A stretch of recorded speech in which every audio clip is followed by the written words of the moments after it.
Team India సమరానికి సిద్ధమైంది. మరో కీలక పర్యటన 3 టీ20ల సిరీస్ ప్రారంభం కానుంది. తొలి పోరుతో పాటు అన్ని మ్యాచ్లు పల్లెకెలె వేదికగా జరగనున్నాయి. టీ20 వరల్డ్ కప్లో గ్రూప్ దశలోనే నిష్క్రమించిన శ్రీలంకపై రికార్డులు, ఫామ్ పరంగా ఛాంపియన్ ఇండియాదే పైచేయి. అయితే కోచ్గా గౌతమ్ గంభీర్, టీ20 కెప్టెన్గా సూర్యకుమార్ యాదవ్ బాధ్యతలు అందుకున్న తర్వాత భారత్ ఆడే తొలి సిరీస్ ఇదే కావడంతో లంక పర్యటనపై ఆసక్తి పెరిగింది. ICC Champions Trophy, World Test Championship, టీ20 వరల్డ్ కప్ 2026లో లక్ష్యంగా భారత జట్టును సిద్ధం చేయాలని గంభీర్ భావిస్తున్నాడు.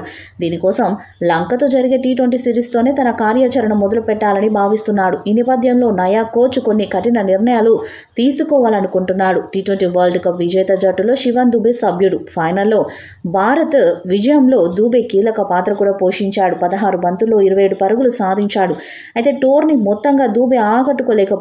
నిలకడగా పరుగులు సాధించడంలో విఫలమయ్యాడు.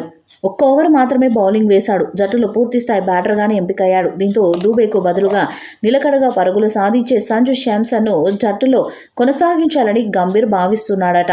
దుబే, సంజు ఇద్దరు మిడిల్ ఆర్డర్ బ్యాటర్సే. అయితే సంజు శాంసన్కి ఫినిషర్గా గొప్పగా సత్తా చాటే సామర్థ్యం ఉంది.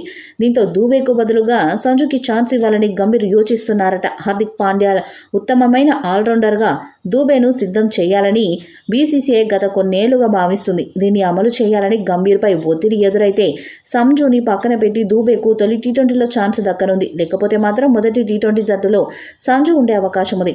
ఇక జింబాబ్వే టీ20 సిరీస్తో అరంగేట్రం చేసిన పరాగ్ తన మార్కును చూపించుకోలేకపోయారు. దారుణంగా విఫలమైన విమర్శలను కూడా ఎదుర్కొన్నారు.